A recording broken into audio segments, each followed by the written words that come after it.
சுவையான இறால் பிரியாணி செய்கிறதுக்கு ஒரு 300 கிராம் இறாலை வந்து நல்லா கட் பண்ணி கழுவி சுத்தம் பண்ணி எடுத்துருக்கிறேன். இப்போ இது கூட வந்து நம்ம கபாப் பவுட்ரு, இஞ்சி பூண்டு பேஸ்ட்டு, கொஞ்சம் தயிர் சேர்த்து மிக்ஸ் பண்ணி ஒரு மணி நேரம் நம்ம ஃபஸ்ட்டு ஊற வைப்போம். பாருங்கள், அந்த இஞ்சி பூண்டு பேஸ்ட்டு, கபாப் பவுட்ரையும் நம்ம மிக்ஸ் பண்ணுவோம். இப்போ கொஞ்சம் தயிர் பாருங்கள், இதையும் அதில் இறால் கூட நம்ம போட்டுருவோம். தயிரையும் கொஞ்சம் மிக்ஸ் பண்ணிப்போம்.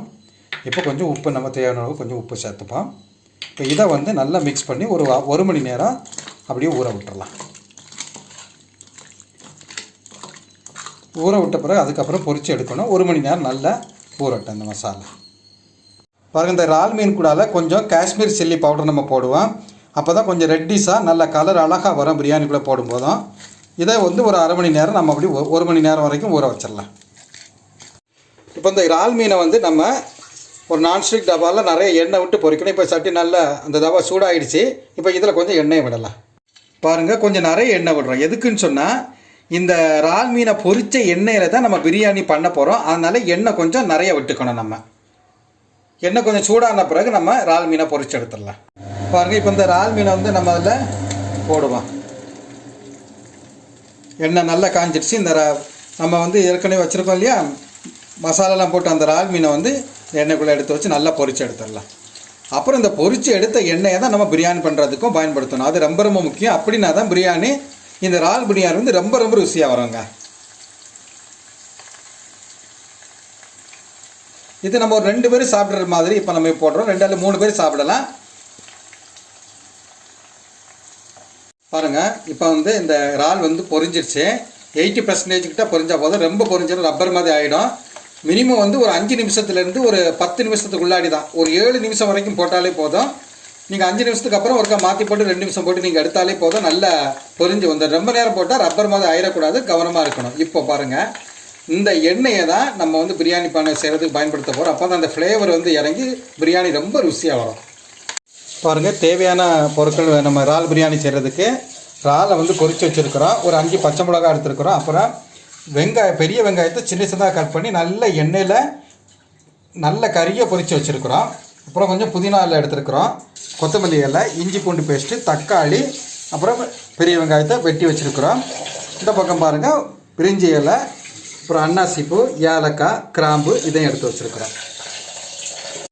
பாருங்கள், குக்கர் நம்ம அடுப்பில் வச்சு குக்கர் நல்லா சூடாகிடுச்சு. இப்போ எண்ணெய் அதில் விடுவோம். நம்ம இறால் மீன் பொரிச்சோம் இல்லையா, அந்த எண்ணெயை அதில் விடுவோம்.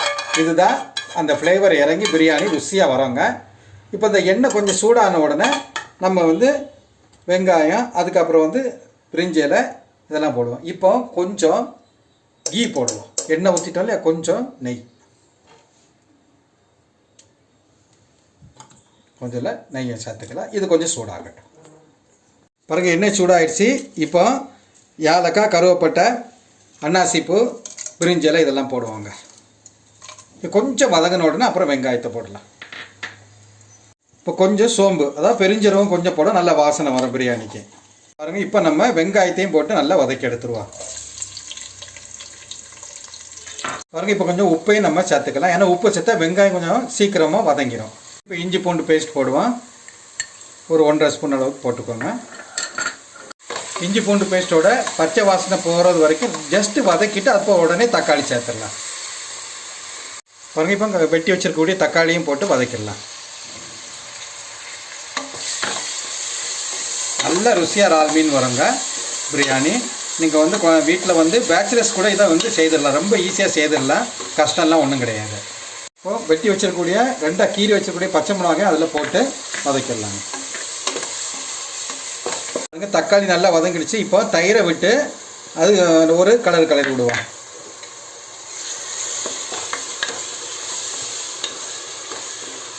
இப்போ தயிரை விட்டு கலரிட்டு கொத்தமல்லி கீரை ப்ளஸ் புதினாயை அது கூட போட்டு ஒரு கலரி விடுவோம்.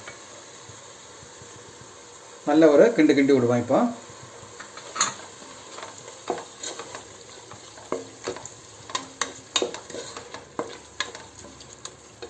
பாருங்கள், இப்போ தக்காளி, புதினா, கொத்தமல்லி கீரை எல்லாம் போட்டு நல்லா வதக்கிட்டோம். சரியாக நல்ல பதத்துக்கு வந்துடுச்சு. இப்போ கொஞ்சம் ஒரு 2 டீஸ்பூன் அளவுக்கு கரம் மசாலா போடுறோங்க. அதுக்கப்புறம் வந்து பாருங்கள், கொஞ்சம் வத்தல் பொடி, அதுக்கப்புறம் கொஞ்சம் மல்லிப்பொடி இந்த ரெண்டையும் நம்ம போடுறோம். ரெண்டும் வந்து ஒரு 2 ஸ்பூன் அளவுக்கு போட்டு நல்லா கிண்டி விட்டுருக்கலாம். ஒரு கலர் கிண்டி விட்டுருலாம். இந்த பச்சை வாசனை போகக்கூடிய அளவுக்கு லேசாக நம்ம கிண்டி விட்டுலாம்.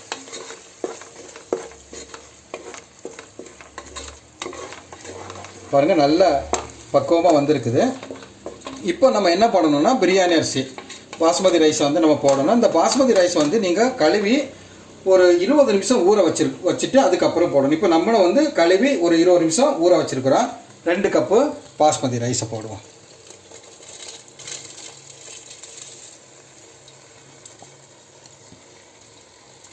பாஸ்மதி ரைஸை போட்டு ஒரு கலர் விட்டுலாம். கிண்டி விட்டுட்டு அதுக்கப்புறம் 4 கப்பு தண்ணி விடணும். நல்ல எல்லாமே நல்லா மசாலா எல்லா இடத்துலையும் அரிசி முழுவதும் படும்படி கிண்டி விட்டுருவோம்.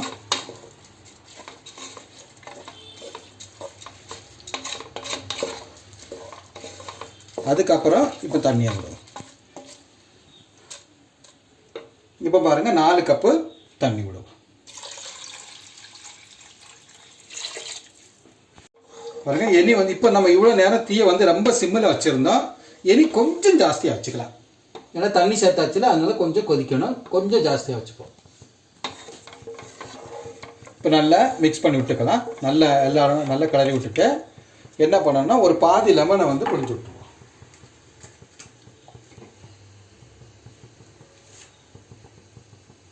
இந்த லெமனில் வந்து அந்த விதை இருக்கக்கூடாது. விதை எடுத்துட்டு புழிஞ்சு விடணும். அது ரொம்ப முக்கியம். பாருங்க விதையை எடுத்துட்டேன். இப்போ புழிஞ்சு விட்டுலாம்.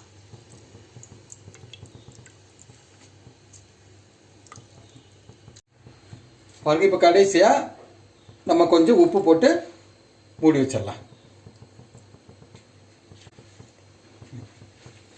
நீங்கள் உப்பு வந்து தேவையான அளவுக்கு போட்டுக்கோங்க. இப்போ வந்து ஒரு கலர் விட்டு கிண்டி விட்டுருவோம். உப்பு எல்லா இடத்துலையும் நல்லா படும்படி. பாருங்கள் நல்லா அழகாக நிறமாக வந்திருக்குது.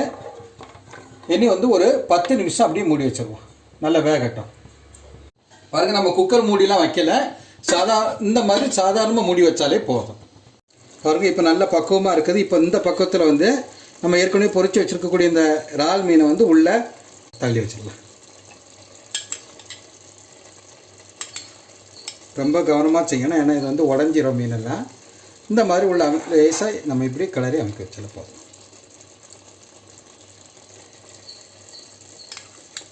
பொரிச்சு வச்சுருக்கத இதை பண்ணி முடிச்சுட்டு நம்ம வந்து குக்கரை மூடியை போட்டு நம்ம தம் போடுறதுக்கு பண்ணிடலாம். நம்ம குக்கர் மூடியை தான் நம்ம போடுறோம். ஆனால் விசில் வரக்கூடாது. தீயை ரொம்ப ரொம்ப சிம்மில் வச்சு ஒரு 10 நிமிஷத்தில் இறக்கிடலாம். அப்படின்னா சுவையான இறால் பிரியாணி ரெடி ஆயிருங்க. பாருங்கள் இந்த மாதிரி மூடி போட்டு விசில் போடக்கூடாது. ஒரு 10 நிமிஷம் இப்படியே இருக்கட்டும். ரொம்ப தீயை சிம்மில் வச்சுருக்கிறோம். பாருங்கள் இப்போ இறால் பிரியாணி ரெடி ஆகிடுச்சு. அதை வந்து ஒரு பவுலில் வச்சு நம்ம வந்து இப்போ வந்து ஒரு தட்டில் வச்சுருக்குறோம். அதுக்கு மேலே நம்ம வந்து பெரிய வெங்காயத்தை வெட்டி அதை வந்து எண்ணெயில் நல்ல கறியை பொரித்து வச்சுருந்ததே மேலே தூவி இருக்கிறோம். ஒரு முட்டையை வச்சுருக்குறோம். பக்கத்தில் வந்து தயிர் வெங்காயம் வச்சுருக்குறோம். பாருங்கள் சுவையான இறால் பிரியாணி ரெடி ஆகிடுச்சு.